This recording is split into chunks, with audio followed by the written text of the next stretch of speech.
Huzur, dalam kehidupan sehari-hari orang-orang Eropa, kedisiplinan dan ketepatan waktu yang nampak kepada kita, bagaimana hal ini terlahir, sedangkan meskipun kita memiliki ajaran yang luhur, kita merasakan kurang akan hal itu dalam lingkungan kita. Baik, silakan duduk. Disiplin waktu memiliki ikatan yang sangat erat dengan perdagangan, bisnis, dan lain-lain, yakni urusan duniawi. Aktivitas orang-orang yang terlibat di dalam urusan tersebut menuntut untuk disiplin waktu. Begitupun disiplin waktu yang dilakukan di negeri-negeri ini sebagai buah dari perdagangan dan bisnis mereka. Begitu juga pada tingkat pemerintahan, pada umumnya dituntut untuk disiplin waktu. Dalam hal ini tidak ada kaitan dengan agama, yakni disiplin waktu yang ada di negeri-negeri barat tidak ada kaitannya dengan agama. Adapun disiplin waktu yang dijumpai di kalangan umat Islam, kaitannya dengan ibadah. Di dalamnya, sebisa mungkin, berbagai kalangan di dalam umat Islam memperhatikan kedisiplinan waktu, dan jika ingin melaksanakan sholat, hendaknya dilakukan pada waktu yang ditentukan, sebagaimana disabdakan, kitabam mauquta. Namun, sejauh berkenaan dengan urusan keuangan dan perekonomian, implementasinya telah berkurang di negeri-negeri kita.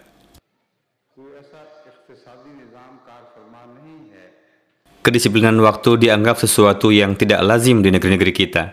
Mereka berprinsip, kalaupun dapat ya syukur, kalau tidak pun tidak apa-apa. Tradisi menggunakan jam muncul baru-baru ini saja, sebelum ini belum lazim digunakan. Disiplin waktu pada umumnya tidak diamalkan di kalangan tuan-tuan tanah. Anda berasal dari keluarga tuan tanah, kan? Iya, Huzur.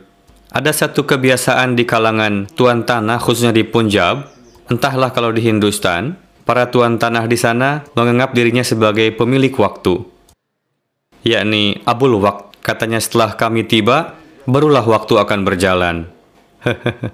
Sebagaimana ada kebiasaan datang terlambat sampai berjam-jam.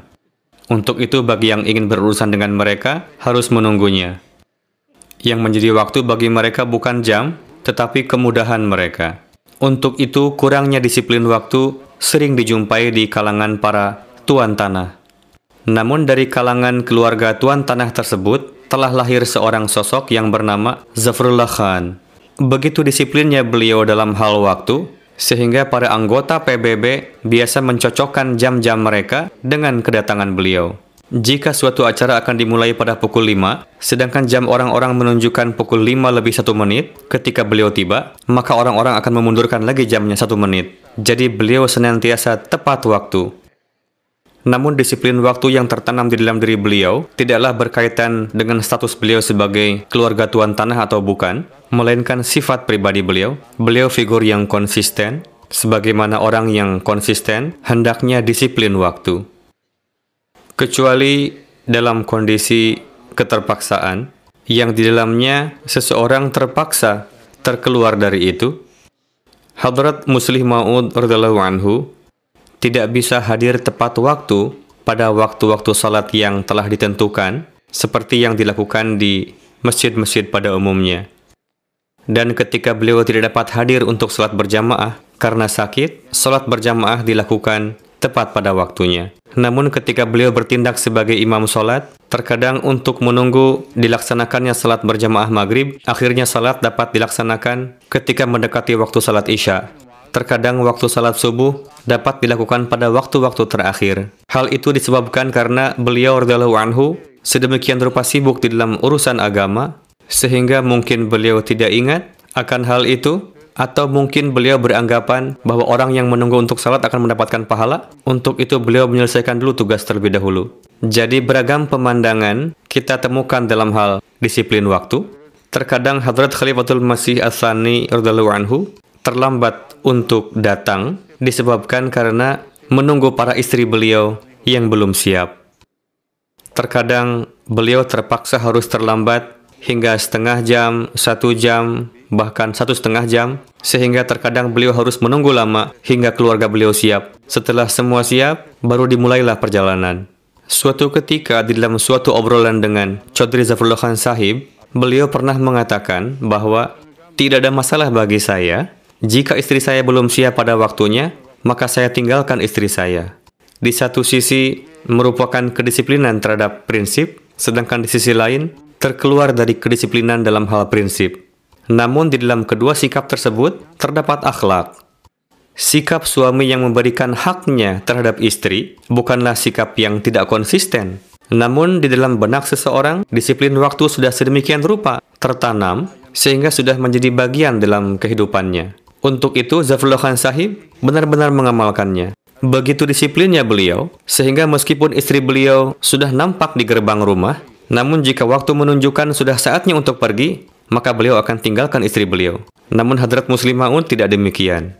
Disiplin waktu di dalam jemaat kita bisa dikatakan ada dan juga tidak. Namun sejauh berkenaan dengan pribadi saya pastikan untuk selalu berusaha agar tiba pada waktunya. Namun jika tidak bisa datang pada waktunya, selalunya disebabkan karena suatu halangan yang karenanya terpaksa saya terlambat datang untuk mengimami sholat. Namun hal itu jarang terjadi.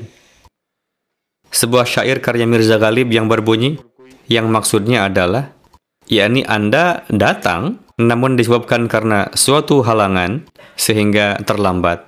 Saya pun kadang menerima para tamu, di antaranya terkadang para anggota parlemen, dalam atau luar negeri, kalangan cendekiawan, sehingga terkadang saya dihadapkan pada situasi yang tidak mungkin untuk memotong pembicaraan mereka untuk pergi mengimami sholat. Jadi dalam kondisi seperti itu, saya berusaha untuk sebisa mungkin sekurang-kurangnya waktu tiba di masjid. Biasanya saya menyampaikan pesan ke masjid bahwa inilah yang menjadi alasan saya terlambat datang ke masjid, mohon menunggu.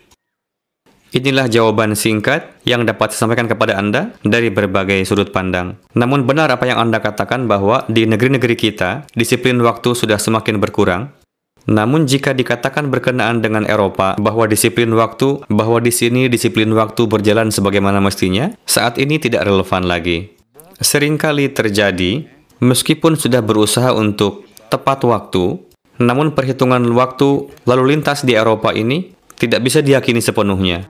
Ketika kita berjalan-jalan di jalan kecil maupun jalan utama di sini, terkadang kita sudah berusaha untuk sampai tepat pada waktunya, namun karena lalu lintas, telat hingga 1 jam. Jadi tidak relevan lagi jika dikatakan, di sini disiplin waktu sedangkan di negeri kita tidak.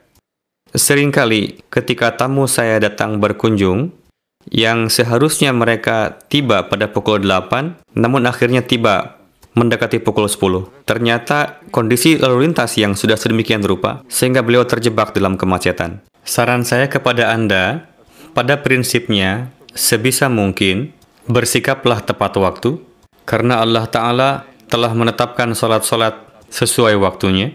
Namun seperti yang telah saya katakan, jika ada keterpaksaan, orang-orang yang menunggu hendaknya faham bahwa terkadang ada beberapa keterpaksaan sehingga terlambat. Assalamualaikum.